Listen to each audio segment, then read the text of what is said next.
আসসালামু আলাইকুম বন্ধুরা, সবাই কেমন আছেন? আলহামদুলিল্লাহ, আমি ভালো আছি। আহ, আপনাদের আগের ভিডিওতে বলছিলাম যে আমরা কেল সেন্টার এবং মুনমুন ট্রেন দেখার পরে আমরা পরবর্তীতে যাব পাচারশ্রীনী, যেটা মালয়েশিয়াতে সবচেয়ে বড় বাজার।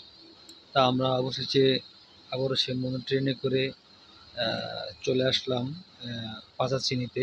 এটা পাচারশ্রীনী বাজার। এখানে আপনি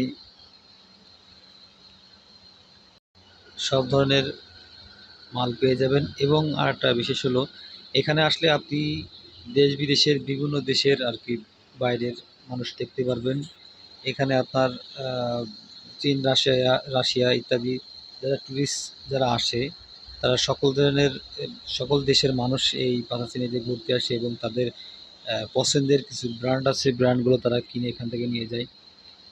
আমরা আস্তে আস্তে অগ্রসর হচ্ছি বাজারের দিকে। অবশেষে বাজারে চলে আসলাম।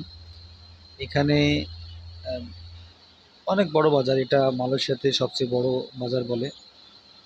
এটা চারদিকেই বাজার, এবং এখানে আপনি এ টু জেড মানে মানুষের নিত্য প্রয়োজনীয় জিনিস থেকে আহ, আপনার শখের এবং সকল ধরনের জিনিস আপনি পেয়ে যাবেন। এটা মানুষের চলার জন্য, মানে দৈনন্দিন জীবনে এবং শখের জন্য, ফ্যামিলির জন্য, বাচ্চা থেকে মুরব্বী, যাদের যা পছন্দ সকল শ্রেণীর মানুষ এখান থেকে কিনে নিয়ে যায়। এবং সব মানে বিশ্বের বাইরের যত লোক আপনারা এখানে ঘুরতে আসে মালয়েশিয়াতে, সকল ঘোরা শেষে এটা যাওয়ার আগে এখান থেকে কেনাকাটা করে নিয়ে চলে যায় সব দেশেরই মানুষ। এখানে অধিকাংশ দেখা যায় যে রাশিয়ান মানুষজনের আনাগোনা একটু বেশি।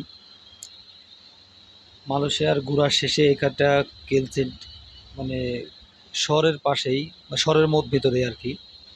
এখানে মালয়েশিয়া ঘোরার শেষে যখন তারা নিজ নিজ দেশে ব্যাক করবে, তখন এখান থেকেই তারা কেনাকাটা করে নিয়ে আসে, নিয়ে তারপর তাদের প্রিয়জনদের জন্য নিয়ে যায়।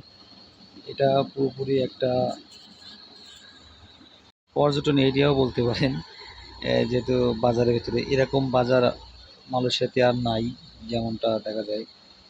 আহ, খুবই সুন্দর এবং জায়গাটা আপনাদেরকে দেখানোর চেষ্টা করলাম, দেখালাম। এবং কেমন লাগলো অবশ্যই জানাবেন। আমিও কিছু কেনাকাটা করে নিলাম এখান থেকে, যা আমার দরকার প্রয়োজনীয়।